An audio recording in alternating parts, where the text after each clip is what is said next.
Personal finance opinions YouTube channel में बाखबर investor कामयाब investor video series की हफ्तावार वीडियो में आपको खुशामदीद। 10 से लेके 13 अगस्त 2026 का जो हफ्ता था, जिसमें मंडे से लेके थर्सडे तक ट्रेडिंग हुई और फ्राइडे चूँकि 14 अगस्त की छुट्टी थी, तो इस वीक के दौरान पाकिस्तान स्टॉक मार्केट में ओवरऑल क्या सूरत हाल रही, इंडेक्स की क्या मूवमेंट रही, साथ साथ जो कुछ इंपॉर्टेंट अनाउंसमेंट्स रिलीज़ की गई मुख्तलिफ कंपनीज़ की तरफ से, उस हवाले से भी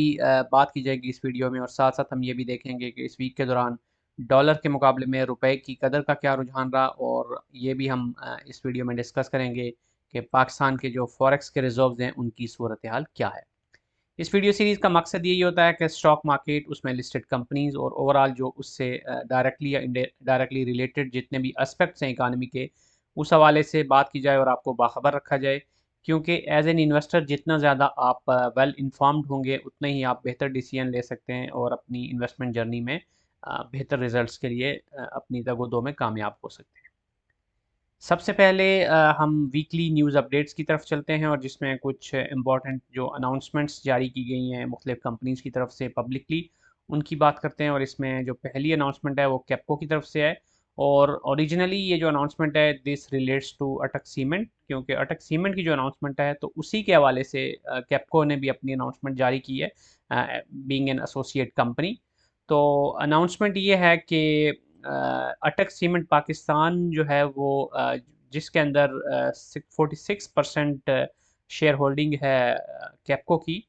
तो उसने एक अनाउंसमेंट जारी की थी कि ये जो मर्जर, एक पोटेंशियल जो मर्जर हो रहा है, ये जो एक्विजिशन हो रही है या जो परचेज हो रही है उसकी बाय फौजी सीमेंट, तो उस हवाले से एक अनाउंसमेंट थी। तो वही डिटेल इन्होंने भी जारी की है, और इसमें ये इन्होंने मेंशन किया है कि अटक सीमेंट ने अपने जो मैनेजमेंट है उसको ऑथराइज़ किया है टू एक्सप्लोर एंड इवेलुएट, कि वो जो एक पोटेंशियल मर्जर है अटक सीमेंट पाकिस्तान लिमिटेड का विद फौजी सीमेंट, तो उसको वो फर्दर इवेलुएट करें फ्रॉम द फिजिबिलिटी पर्सपेक्टिव।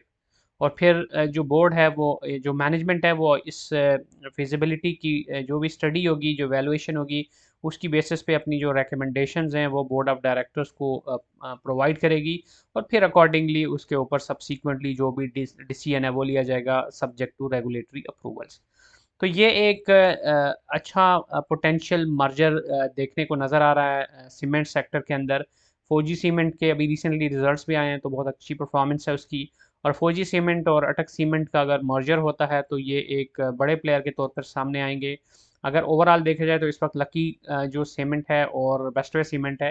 तो in terms of the capacity और in terms of the market share, तो वो बहुत अच्छा परफॉर्म कर रहे हैं पाकिस्तान में, नॉर्थ और साउथ रीजन में। तो अब अटक सीमेंट और फौजी सीमेंट का अगर मर्जर होता है तो ये एक बहुत मेजर डेवलपमेंट होगी और एक विन विन सिचुएशन होगी दोनों कंपनीज के लिए, और साथ साथ जो इसकी एसोसिएट कंपनी कैप्को है उसके लिए भी। अब जो दूसरी खबर है वो एक रीसेंट पास में जो एक आईपीओ हुआ था पाक कतर फैमिली तकाफुल लिमिटेड का, जो कि शरिया कंप्लाइंट इंश्योरेंस सेक्टर के अंदर एक अच्छा इजाफा था। तो पाक कतर ने दो कंपनीज लिस्ट की थी, एक जनरल तकाफुल और एक फैमिली तकाफुल। तो जो फैमिली तकाफुल है वो बड़े ज़बरदस्त तरीके से अपने बिजनेस को और जो भी पोटेंशियल इनके मेजर क्लाइंट्स हैं उनको अचीव करने में कामयाब हो रही है। गवर्नमेंट सेक्टर के ऊपर अगर बात की जाए, तो अभी जो इनकी अनाउंसमेंट है वो ये है कि पाक कतर को अपॉइंट किया गया है by the federal government of Pakistan pension fund manager, authorise pension fund manager के तौर पे for the defined contribution pension fund scheme. तो ये गवर्नमेंट की तरफ से इनको अथराइज्ड फंड मैनेजर सेलेक्ट करना, दिस शोज़ के ये जो कंपनी है ये इस एक मेजर प्लेयर के तौर पर सामने आई है, और गवर्नमेंट इसको प्रायोरिटाइज कर रही है। तो अब ये सिर्फ फेडरल गवर्नमेंट की हद तक नहीं है, बल्कि इससे पहले इनकी केपीके पंजाब और बलूचिस्तान में भी सक्सेसफुल अपॉइंटमेंट्स हो चुकी हैं। तो दिस शोज़ के इनकी कमिटमेंट है टू एक्सपेंड, और साथ साथ जो कि शरिया कंप्लाइंट सेगमेंट के अंदर हैं और उसमें रिटायरमेंट प्लानिंग के हवाले से, तो इनकी जो प्रोडक्ट्स हैं या जो इनके भी फ्यूचर लॉन्ग टर्म गोल्स हैं उसके साथ ये सब अलाइन करता है। और दिस शोज़ के ये जो तकाफुल सेक्टर वैसे भी पाकिस्तान में जो इस वक्त अगर बात करें तो इंश्योरेंस, अगर आप इन जनरल पब्लिक में भी बात करें या इवन इंस्टीट्यूशनल लेवल पे भी बात करें, तो इसका बहुत ज़्यादा स्कोप मौजूद है शरिया कंप्लाइंट जो तकाफुल है उसका, क्योंकि इस वक्त बहुत ज़्यादा इसकी ज़रूरत है, लेकिन अभी तक उतना ज़्यादा पाकिस्तानी मार्केट में जो इंश्योरेंस है वो पेनिट्रेट नहीं कर सकी जितना कि दीगर मुल्कों में आप देखते हैं। जैसे तरक्की याफ्ता ममालिक में, या आप इवन मिडल ईस्ट के मुल्कों की ही अगर स्पेसिफिकली मिसाल भी ले लें, तो वहाँ पर जो मेजॉरिटी ऑफ एसेट्स होते हैं, ना सिर्फ ये कि गाड़ियाँ और बिल्डिंग्स वगैरह, बल्कि हर तरह की जो एसेट्स होते हैं उनको प्रॉपरली इंश्योर्ड रखा जाता है, और ये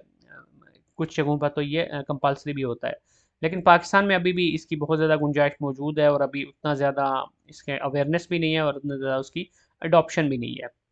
तो पाक कतर तकाफुल की बात की जाए, फैमिली तकाफुल की, जनरल तकाफुल की, या जो दीगर कंपनीज हैं इंश्योरेंस सेक्टर में, तो उनके लिए फ्यूचर में बहुत ज़्यादा इसका स्कोप मौजूद है। अगली जो अनाउंसमेंट है वो बैंक ऑफ पंजाब की है, और बैंक ऑफ पंजाब के अंदर एक significant injection of money from the Punjab government होने जा रही है, और इससे हवाले से इन्होंने डिटेल्स भी शेयर की हैं। और रिसेंटली इस न्यूज़ के आने से पहले भी हमने देखा कि बहुत ज़्यादा एक गहमा-गहमी थी इसके शेयर में, और काफ़ी ज़्यादा इसमें ग्रोथ देखने को मिली है। तो शायद वो इस न्यूज़ के आने से पहले ये जो इसका इम्पैक्ट है वो हमने मार्केट में देख लिया। और इन्फॉर्मेशन इन्होंने जो दी है वो ये है कि the board of directors in their 334th meeting held on August 7, 2026 have proposed, subject to obtaining all applicable regulatory and corporate approval, issuance of ordinary shares otherwise than by the way of right issue, यानी कि ordinary shares in the form of right issue to the government of Punjab। तो ये जो एक proposed equity subscription है वो 30 billion की होगी, और उसके लिए ये फिर उनको शेयर्स इशू करेंगे। और ये एक सिग्निफिकेंट इंजेक्शन ऑफ मनी होगी from the government of Punjab into this bank. और ये जो प्राइस है, इसकी जो प्रपोज्ड प्राइस है वो है 38.2 टोटल अमाउंट के शेयर जो हैं बीओपी के वो इशू किए जाएंगे, and in this way significant amount will get injected into the bank. अब इसके बाद कुछ मिसलेनियस खबरें हैं उनको देख लेते हैं, और इसमें जो पहली खबर है वो एक कंपनी पोल्ट्री सेगमेंट की जो रीसेंट पास्ट में जिसका आईपीओ हुआ था। तो अब आईपीओ के जो प्रोसीड्स हैं उनको उनकी यूटिलाइजेशन के हवाले से इन्होंने इन्फॉर्मेशन दी है कि as a major milestone Wahdat poultry farm limited acquires 1.02 acres of land in Bhalwal. तो भलवाल इंडस्ट्रियल इस्टेट जो कि सरगोदा में वाक़ है, वहाँ पर इन्होंने अपना पेस्चराइजेशन प्लांट प्रोजेक्ट है उसके लिए एक 0.02 एकड़ की एक बड़ी ज़मीन वहाँ पर इन्होंने एक्वायर की है, और इसकी जो कॉस्ट बनी है उनकी है 28.13 मिलियन, और ये फंड की गई है through the proceeds of the IPO. अब ये जो पेस्चराइजेशन प्लांट है वो उनकी जो कंपनी की प्रोसेसिंग कैपेबिलिटीज़ है उसको इन्हेंस करेगा, और साथ साथ ये जो वैल्यू एडेड एग प्रोडक्ट्स हैं उसमें भी ये डाइवर्सिफाई करेंगे, और इनकी ओवरऑल जो ऑपरेशनल एफिशिएंसी एंड मार्केटिंग कम्पेटिटिवनेस है वो इन्हेंस होगी। तो अब अच्छी चीज़ ये है कि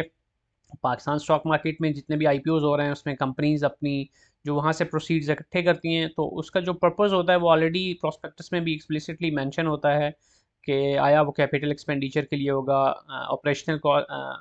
एक्सेलेंस के लिए यूज़ होगा, या फिर ग्रोथ के लिए जो भी उनके पर्पस होते हैं, या कोई डेट रीफाइनेंसिंग के लिए होगा। तो इस केस में जो इन्होंने अपने प्लांट की एक्सपेंशन है या एक इस्टेब्लिशमेंट है उस हवाले से मेंशन किया था, तो उस हवाले से ये एक सिग्निफिकेंट इन्होंने अपनी प्रोग्रेस उस हवाले से शो की है। Similar lines H T L hi tech lubricant ने भी एक अच्छी डेवलपमेंट अनाउंस की है, जिसमें वो 8.7 एकड़ ज़मीन दौलतपुर नवाब शाह जिसको अब शहीद बेनज़ीराबाद कहते हैं इन सिंध, तो वहाँ पर उन्होंने ये एक्वायर किया है, और इसमें ये अपना एक ओएमसी ऑयल स्टोरेज डिपो जो है वो वहाँ पर कंस्ट्रक्ट करेंगे,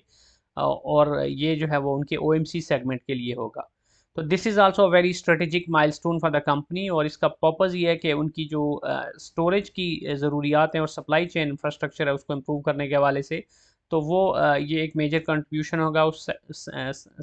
सेगमेंट के अंदर, और इसके ज़रिए ये जो कंपनी का जो प्लान्ड एक्सपेंशन है in the retail fuel station network across Sindh, तो उसको बढ़ाने में इनको मदद मिलेगी। तो जो भी OMCs होती हैं उनके लिए स्टोरेज कैपेसिटी का होना, और जितनी ज़्यादा बेहतर और एफिशिएंट और बड़ी स्टोरेज होगी उतना ज़्यादा उनको फलने फूलने का मौका मिलता है, और अपनी जो इन्हेंसमेंट है इन terms of number of fuel station, तो उसको बढ़ाने का भी मौका मिलता है। तो उस हवाले से ये एक मेजर डेवलपमेंट है फॉर दिस पर्टिकुलर कंपनी। अब जो अगली खबर है वो एक और बड़े आईपीओ के हवाले से है। जो आपने सोया सुप्रीम बनास्पति का ज़रूर नाम सुना होगा, और इसकी शायद प्रोडक्ट भी, इस प्रोडक्ट को यूज़ भी किया होगा। तो उसके पीछे जो कंपनी है वो है agro processors and atmospheric gases limited, Agpack. तो इसके आईपीओ के हवाले से एसईसीपी से अप्रूवल मिल गया है, और अब बुक बिल्डिंग का प्रोसेस और फिर जो भी सब्सिक्वेंट प्रोसेस होता है for the institutional and retail investor, तो वो शुरू होगा। तो उस हवाले से ये एक मेजर डेवलपमेंट है, और इसमें इन्होंने मेंशन किया है कि वो अप टू 2.6 बिलियन पीकेआर ये इससे रेज़ करने का इरादा रखते हैं। और इतनी अमाउंट को रेज़ करने के लिए ये 58.05 मिलियन ऑर्डिनरी शेयर जो हैं वो ऑफ़र करेंगे, जो कि 15% बनता है टोटल पेड अप कैपिटल का पोस्ट आईपीओ। अब ये जो प्रोसीड्स होंगे इस आईपीओ के, उसके बारे में इन्होंने मेंशन किया है कि अप्रॉक्सीमेटली 75% जो इसका है वो यूज़ करेंगे फॉर कैपिटल एक्सपेंडिचर्स, जिसमें प्लांट एंड मशीनरी के अंदर जो एक्सपेंडिचर्स है वो भी शामिल हैं, वेयर हाउसिंग और स्टोरेज फैसिलिटीज़ के, प्लस ग्रीन एनर्जी यानी कि सोलराइजेशन वगैरह के ऊपर भी इसमें से वो पैसा लगाएंगे। जबकि अबाउट 10% जो है वो वर्किंग कैपिटल की जो रिक्वायरमेंट हैं लिक्विडिटी रिलेटेड, उनको पूरा करने के लिए यूज़ करेंगे। जबकि रिमेनिंग अप्रॉक्सीमेटली जो 14% है वो मार्केटिंग एंड डिस्ट्रीब्यूशन इनिशिएटिव। तो मेजर इसका जो चंक है वो जो है वो कैपिटल एक्सपेंडिचर में जाएगा, और ये अपने ऑब्वियसली उसकी बेसिस पे अपनी प्लांट एंड मशीनरी की अपग्रेडेशन या एक्सपेंशन या जो भी उसमें फर्दर ट्वीकिंग है उसकी ज़रूरत है उसको पूरा करेंगे। वेयर हाउसिंग को बेहतर करना, प्लस सोलराइजेशन की तरफ जाना, तो this will be very good utilisation of these proceeds. तो ये एक अच्छा आईपीओ होगा। वैसे तो इससे पहले डालडा के हवाले से भी कई दफ़ा खबरें आई, लेकिन वो मटेरियलाइज नहीं हो सका उसका, और अभी तक उसका आईपीओ नहीं आ सका। कई सालों से उस हवाले से वक्तन फ़वक्तन खबरें आती रहीं। लेकिन ये जो सोया सुप्रीम बनाने वाली कंपनी है, तो इसका उसके अलावा भी उसके और भी प्रोडक्ट्स हैं, लेकिन सोया सुप्रीम एक बड़ा नाम है। तो अब ये एक आईपीओ आ रहा है, तो फूड सेक्टर की बात की जाए तो उसमें ये एक बड़ा नाम होगा जो कि मार्केट में अब लिस्ट होगा। आगे चलते हैं, और अब रिज़र्व की सूरत हाल को अगर हम देखें तो 5 जून से लेकर 7 अगस्त तक का, चूँकि वीकली बेसिस पे स्टेट बैंक की तरफ से नंबर जारी होता है, तो ये क्यूमुलेटिव रिज़र्व्स हैं state bank plus commercial banks के। तो आप देख सकते हैं कि तकरीबन 22.5 बिलियन के ऊपर इस वक्त हमारे रिज़र्व्स हैं टोटल। और रिज़र्व्स को बेहतर बनाने के लिए रिसेंट पास्ट में कुछ खबरें भी आई थी, यूएस के साथ भी कुछ बात पाकिस्तान की चल रही थी, और दीगर जो बायलैटरल और मल्टीलैटरल जो भी इंस्टीट्यूशंस होते हैं उस उनसे भी बात पाकिस्तान की है। सऊदी के भी जो पैसा था वो रोल ओवर हो गया था रिसेंट पास्ट में। तो रिज़र्व्स की सूरत हाल को बेहतर बनाने के लिए गवर्नमेंट की सतह पर भी कोशिशें जारी हैं। आईएमएफ के साथ भी चूँकि रिसेंटली जो अलाइनमेंट है, जो प्रीवियस ट्रांच भी मिली है, तो वो सारे मामला भी बेहतर बेहतर इस वक्त पोजीशन पे हैं। और जो भी हमारी डेट रीपेमेंट के हवाले से ऑब्लिगेशंस हैं वो भी पूरी हो रही हैं। और जो हमारे रेमिटेंसेस के नंबर्स हैं वो भी जो मंथली बेसिस पे नंबर जारी होते हैं तो वो भी ख़ातर ख़ा तौर पे अच्छे हैं। तो ओवरऑल सिचुएशन इज़ ओके, लेकिन लेट्स सी कि आने वाले वीक्स में, आने वाले मंथ्स में रिज़र्व्स को ऊपर लेके जाने के लिए क्या स्ट्रेटजी होती है, क्योंकि ये बड़ा इंपॉर्टेंट होगा। क्योंकि कुछ मेजर जो पेमेंट्स हैं अगर जब वो जारी होती हैं तो उसके बाद रिज़र्व्स के नंबर्स कुछ नीचे आ जाते हैं। अब डॉलर के मुकाबले में अगर रुपए की कदर को देखें तो एक जो ट्रेंड हमें पिछले एक लंबे अरसे से नज़र आ रहा है कि हर आने वाले दिन में डॉलर के मुकाबले में रुपए की जो कदर है वो थोड़ी सी मज़ीद बेहतर होती है। तो वही सिचुएशन यहाँ पर भी आपको नज़र आ रही है। 13 जुलाई को ही, एक महीना पहले 278 रुपये 2 पैसे पे था डॉलर, जबकि अब इस वक्त अगर हम देखें 13 अगस्त जो लेटेस्ट नंबर है वो 277 रुपये 65 पैसे। तो ट्रेंड जो है वो कंटिन्यूसली पॉजिटिव है फॉर PKR अगेंस्ट USD। अब ये कब तक जारी रहता है, इस हवाले से गवर्नमेंट की सतह पे रिसेंटली जो इसागडार के बयानात हैं और कुछ दीगर भी जो इसमें बयानात हमें देखने को मिले हैं पॉलिटिकल साइड पे, वो तो बहुत ज़्यादा एक्स्ट्रा ऑर्डिनरी तौर पर ऑप्टिमिस्टिक बयानात हैं। अब वो पॉलिटिकल स्टेटमेंट्स की तो बात अलग होती है, लेकिन जनरली स्पीकिंग इस वक्त सिचुएशन जो है वो मुझे तो नहीं लगता कि बहुत लंबे अरसे तक डॉलर के मुकाबले में रुपए की कदर यूं ही इम्प्रूव होती जाएगी। अगर इसको मार्केट बेस्ड करते हैं तो उसमें मुमकिन तौर पर इसमें दोबारा से एक डॉलर की कदर में इजाफा देखने को आ सकता है। इसलिए ये कहना भी खैर ठीक नहीं होगा कि मुकम्मल तौर पर इसको मसनूई तरीके से किया जा रहा है, लेकिन दूसरी तरफ ये कहना कि कोई बहुत एक्स्ट्राऑर्डिनरी चीज़ हो रही है हमारी इकानमी में जिसकी वजह से रुपया मुस्तहकम हो रहा है, तो वो भी मेरे ख्याल में एक थोड़ा सा एग्जैजरेशन ही होगी। तो इस पे नज़र रखने की ज़रूरत है, क्योंकि इकानमी हमारी जो है वो मेजरली बहुत बड़े लेवल पे इंपोर्ट्स के ऊपर डिपेंड कर रही होती है। इंपोर्ट बिल का डायरेक्ट ताल्लुक होता है इससे, और साथ साथ जो एक्सपोर्ट ओरिएंटेड बिजनेसेस हैं उनके लिए भी ये बड़ा इंपॉर्टेंट होता है। और उनके जो प्रोसीड्स हैं वो उन्होंने कब लेके आने हैं, कैसे लेके आने हैं, वो सारी चीज़ें बहुत ज़्यादा वो डिसाइड कर रहे होते हैं based on the dollar rupee parity. तो इसके ऊपर भी नज़र रखा करें, डिपेंडिंग के किस सेक्टर में कौन से कंपनीज़ में आपने इन्वेस्ट कर रखा है, और वो कितना ज़्यादा अपने रॉ मटेरियल के लिए इंपोर्ट्स पे डिपेंडेंट हैं, या फिर वो अपनी सर्विसेज या प्रोडक्ट्स को जो एक्सपोर्ट करती हैं वो कितना ज़्यादा शेयर है उसका। तो अकॉर्डिंगली फिर यूएसटी टू पी के आर जो पैरिटी है वो आपके जो भी इन्वेस्टमेंट है उस पर पॉजिटिवली या नेगेटिवली असर डाल रही होती है।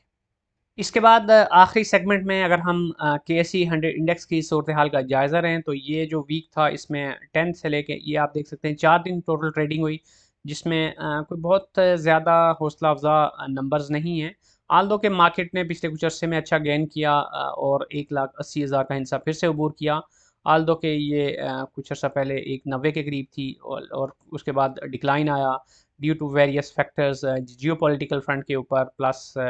जो हमारी इकानमी पे असर पड़ रहा है, जो ऑयल की प्राइसेस है इंटरनेशनल मार्केट में उसका। तो ये सारी चीज़ें अगर हम देखें तो इस वक्त मार्केट ओवरऑल देखा जाए तो काफ़ी बेहतर नंबर के ऊपर खड़ी है, लेकिन ये जो वीक था इसमें मार्केट ने कुछ लूज़ ही किया है। और आप देख सकते हैं 4 में से 3 दिन ऐसे हैं जिसमें हमें रेड कैंडल देखने को मिली, और साथ साथ ये कि अगर आप देखें तो जो ओपनिंग हुई थी 10 तारीख को उसके मुकाबले में हम देखें तो मार्केट ने बहरहाल कुछ पॉइंट्स को लूज़ ही किया है। साथ साथ ये भी है कि रिज़ल्ट्स का सीज़न भी है, बहुत सारी कंपनीज़ के रिज़ल्ट्स की अनाउंसमेंट भी जारी है, और साथ साथ कुछ कंपनीज एक्स डिविडेंड हो रही हैं, तो एक्स डिविडेंड होने के बाद भी प्राइस नीचे आती है नेचुरली। तो वो फैक्टर भी होता है, और इस वक्त मार्केट में ऐसा कोई बहुत बड़ा ट्रिगर भी नहीं है। जो ईरान को लेके जो मामलात हैं उसमें बहुत ज़्यादा वॉलेटिलिटी है, एक दिन या एक हफ़्ते में कुछ और स्टेटमेंट्स आ रही होती हैं, यूँ लगता है कि मामलात बेहतरी की तरफ चले गए हैं, और फिर दोबारा से कोई डोनाल्ड ट्रंप की तरफ से ऐसी खबर आ जाती है, कोई स्टेटमेंट आ जाती है। तो ये सारे फैक्टर जो हैं वो इसको मार्केट को अभी तक कोई एक डिसाइसिव अप्रोच के साथ किसी एक समत में मूव करने में मदद नहीं दे रहे। तो इन सब चीज़ों पे नज़र रखने की ज़रूरत है, और आज की वीडियो को मैं यहीं पे कंक्लूड करता हूँ। कोई भी क्वेश्चन या फीडबैक है तो आप कमेंट सेक्शन में लिख सकते हैं, और अगर आपको ये वीडियो पसंद आई है तो चैनल को सब्सक्राइब करना, वीडियो को लाइक करना और बेल आइकन को प्रेस करना मत भूलिएगा। Thank you very much.